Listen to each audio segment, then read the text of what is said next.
The film commences with Molly Bloom sharing her personal history via narration. She discloses that the narrative is factual, though she has altered all the names excluding her own.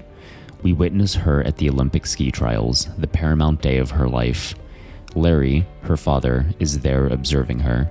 His demanding and at times cruel approach to parenting is evidenced through flashbacks, pushing his 3 offspring towards excellence in scholastics and sports. As Molly starts her qualifying round, a bizarre mishap occurs.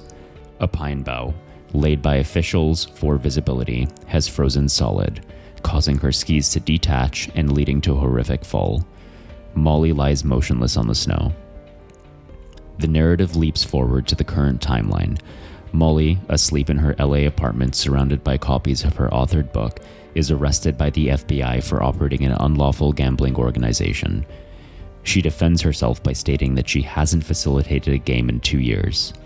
Rewinding to her past, following the skiing mishap, Molly relocates to LA, desiring a breather before commencing law school and wishing for some leisure. Working as a cocktail waitress, she grabs the attention of Dean Keith, a producer who is impressed by her intelligence and competence, hence hiring her as his assistant. One evening, he asks her to arrange a poker game for him. Molly organizes refreshments and is astounded when prominent actors like Player X, business tycoons, and some of the world's wealthiest and influential men participate, betting large sums. After the game, Molly receives substantial tips, leading her to realize the potential profitability of this field. Fast forwarding to the present, Molly is in New York for her arraignment and meets with lawyer Charlie Jaffe. Despite sympathizing with her situation, Charlie acknowledges her case is complicated. The state accuses her of collusion with Russian mobsters.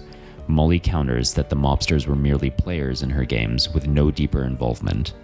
His skepticism remains, particularly as she's currently unable to pay him due to the government seizing her $5 million and her inability to recover $2 million in street debts. Molly is optimistic that her book sales will facilitate payment. Despite his initial doubt, Charlie agrees to assist with her arraignment and forward her case to another attorney. However, upon realizing her reason for not selling her street debts, uncertainty over the debt collector's methods, he agrees to represent her. Rewinding to the past, Molly begins accruing wealth by managing the games. As her standard of living and the game's caliber improve, she hunts and assesses new players, offers refreshments, and handles the bank.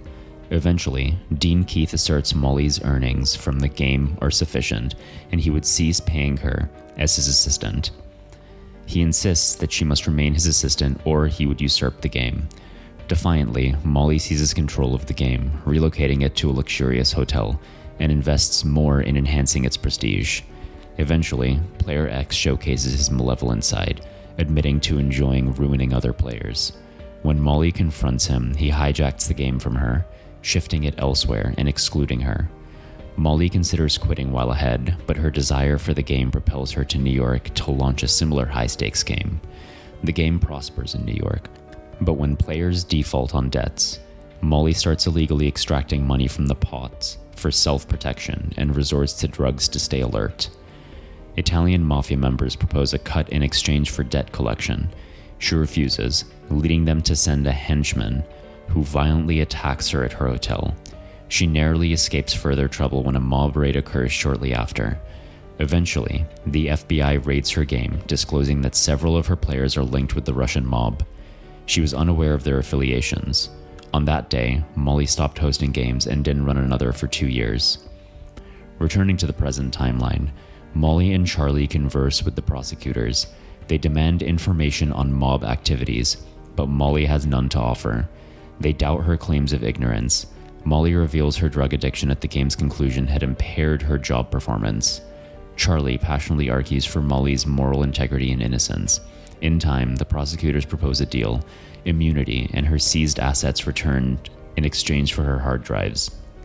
Molly declines, stating that the drives don't contain any incriminating evidence, but her text exchanges with players could devastate families and destroy lives. Charlie fervently urges Molly to accept, but she remains steadfast. Seeking solace, Molly goes ice skating, where her father finds her.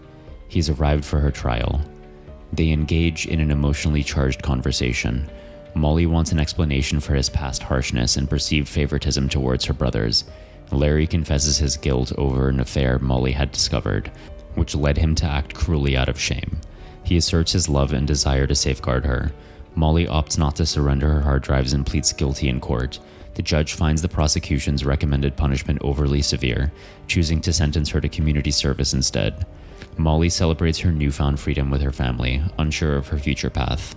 The film reverts to its initial scene, where Molly had just suffered a catastrophic crash during the ski trials. Larry rushes to Molly's side. She regains consciousness, declaring she's all right and attempts to stand. The commentators express their astonishment at her swift recovery. In her closing narration, Molly reflects on her experiences, losses, and the lessons she's learned, citing Winston Churchill's definition of success: the ability to move from failure to failure with no loss of enthusiasm. She hints at her resilience and determination to bounce back, whatever the circumstances.